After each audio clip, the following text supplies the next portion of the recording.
The choices we make determine our future. Some are destined for greater things. Will you stand alone, or with someone at your side? The Moral Gamer presents Beyond Two Souls.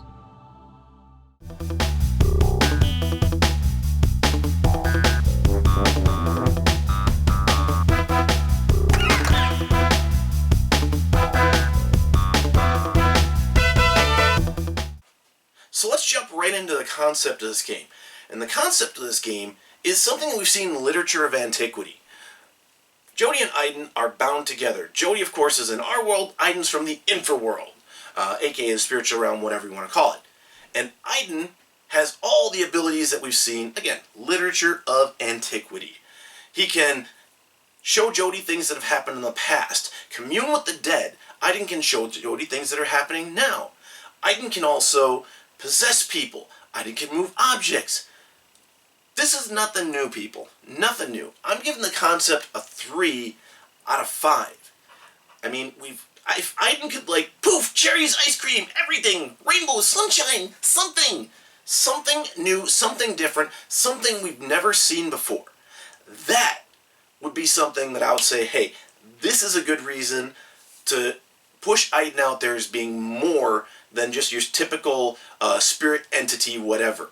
But no, Aiden can't do that. Aiden is just whatever we've seen, literature of antiquity, make your own consumptions. But this is where we get into the story. And the story of Beyond Two Souls takes you through the journey of Jody growing up and just messed up. How do you deal with the fact that there's this entity just around you that's always there, always in your head, and always, well, in some cases looking out for you, in some cases making things weird, and just totally being the reason your life is so messed up. And they draw you into the character of Jody by combination of the music too, but by really giving you these personal moments, showing you when she's a kid how she's tormented by these other entities and stuff like that. And you kind of get a little win when Aiden learns to fight back. But Jody's been dealing with this for so long, it's like, why couldn't she just get a priest and an exorcist, man? But dealing with the entities has made her a stronger person. And that actually is the key to this story, is you get to see her grow in her path as she decides her own future through all of this. Now, granted, her future is directed by other people, such as Nathan, who's a researcher into the infraworld, who decides to take Jody under his wing, and she somewhat becomes his, like, adopted daughter. And there's reasons for that they reveal later in the story. No spoilers. Nathan and Cole become like pseudo-parents for her, and help to guide her up until, of course, the CIA takes her, and the CIA turns her into a weapon. Of course the CIA is going to turn you into a weapon. She can do crazy stuff. Jody, can you move this with your mind? Can you do that? Can you do that? Yes, that is the whole purpose, right? Government wants to turn people into weapons. We can't just let the mutants be. Whatever. The struggle she endures throughout this is very well portrayed, and I think it's the strongest part of this game is the story. And I'm loving that, and I'm giving this a 5 out of 5 for story. There are times in the game where, yes, it was very easy to make fun of it, and you saw that on my Twitch streams. But overall, though, the writing of it, the emotion behind it, Jody gives me the sense that, hey, there's more to it. And with multiple endings, the game basically puts you in the driver's seat and says, hey, how do you want this to play out? This is where we jump into the gameplay. Gameplay is point and click, guys. Point and click. It feels like a combination of that and Supreme Warrior. And if you don't know what Supreme Warrior is, trust me, you're better off not. So the way this plays out is you'll get little prompts, little dots here and there.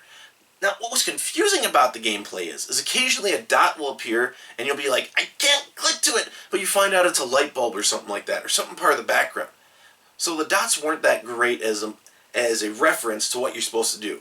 And it's not always easy to figure out where you're supposed to be moving, because the dot will appear and it might be next to you and you'll have to hit up instead of right to access that dot. I don't get it. Combat's another part of this game, and combat is confusing as heck. I lost quite a few shares of combat and ended up having to take alternate paths through the story. But with combat, though, it's like there's this momentum thing, and this is where it feels like Supreme Warrior.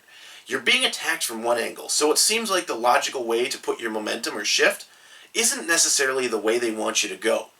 And I had issues with the combat. If you're going to do quick time events, real time events like this, you gotta do something, guys. You gotta do something. And so I found combat to be the most frustrating part. Multiple choices. This is the easiest part to comment on, because you know what? The multiple choices are simple. Square, circle, triangle, X. What do I want to do? That's actually where the game gets into branching paths, gets into the multiple endings and stuff. Depending on the choices you make, that determines a lot about what's available to you for endings. So I think that's actually pretty sweet, and I think that as gameplay goes as a whole, I'm not a fan of QuickTime events. The gameplay here gets a 3 out of 5 because, hey, I'll be honest with you guys. When I'm trying to figure out combat system and it's not easy, and you make that a crucial part of the game in instances, I hate taking hits. But 3 out of 5. So let's get into the family-friendly aspect of this game. And I'm going to tell you right off the... no, not going to do it. Not family-friendly, guys. Not family-friendly. Scoring a 1 on this one. Why am I giving it a 1 for the family-friendly nature? Souls, guys, souls, demonic entities, they are taking over. They are possessing people. They are doing harm. They're freaking scary, scary enough to scare a little girl. Ah! Now that I got that out of my system, yes, you play as Aiden for some parts of the games. You're going to be possessing people. You're going to be choking people. In fact, the one part of the game that actually gave me a false start on it was when Aiden had to choke out a little kid. And that was like, that kind of screwed with me. Okay, I got this thing. I don't like to see violence to children.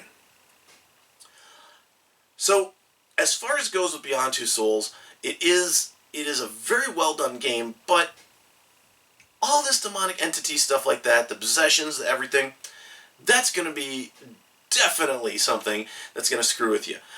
Also, I would say that the Infraworld, given the demons and stuff that pour out of it, are gotta be quite scary for kids. I would not play this one in front of my kids, okay? I did not at all, because this is intense, man. No. So again, family-friendly nature, this is getting a 1 out of 5. Why? Too scary for the little kids. A lot of profanity, by the way. And yeah, this is just some nudity. They did the infamous shower scene, by the way, I should mention, which people have hacked and made it so you can actually see her naked. But as they do it in the game, it's a static camera, so you can't pan anything around. So it definitely gets a 1. Not a very family-friendly game. So at the end of the day, what am I going to give Beyond Two Souls? I'm giving this a final of 3 out of 5. All things considered, it was a decent game. It's good for one run through.